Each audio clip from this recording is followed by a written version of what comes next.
दुचाकीवर घेतली झडप, पण त्याचे नशीब बलवत्तर म्हणून वाचले प्राण. वाढती लोकवस्ती आणि कमी होणारे जंगल यामुळे जंगली प्राण्यांचे लोकवस्तीत येण्याचे प्रमाण वाढले आहे आणि त्यामुळे वन्य प्राणी आणि मनुष्य यांच्यातील संघर्ष बळावला आहे. बिबट कधी काळी वाघ वस्तीत येऊन जनावरांवर हल्ला करतात आणि त्याला आपले भक्ष्य बनवतात.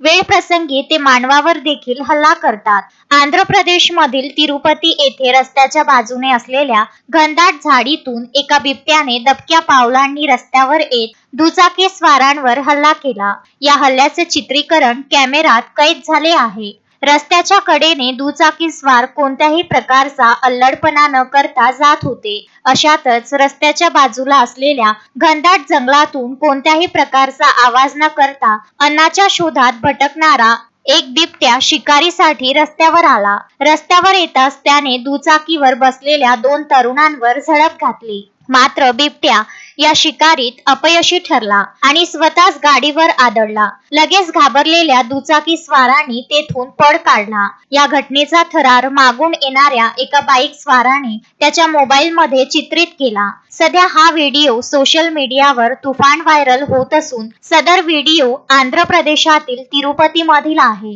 या प्रदेशात बिबट्या दिसणे सामान्य आहे, कारण बिबट्यांप्रमाणे अनेक प्राणी त्यांच्या अन्नाच्या शोधात जंगलाशेजारील रस्त्यावर येतात आणि शिकारीसाठी दिवसभर भटकत असतात. दरम्यान आता प्रशासनाने नागरिकांना रात्रीच्या सुमारास फिरताना सतर्क राहण्यास सांगितले आहे. Bureau report, Andhra Pradesh.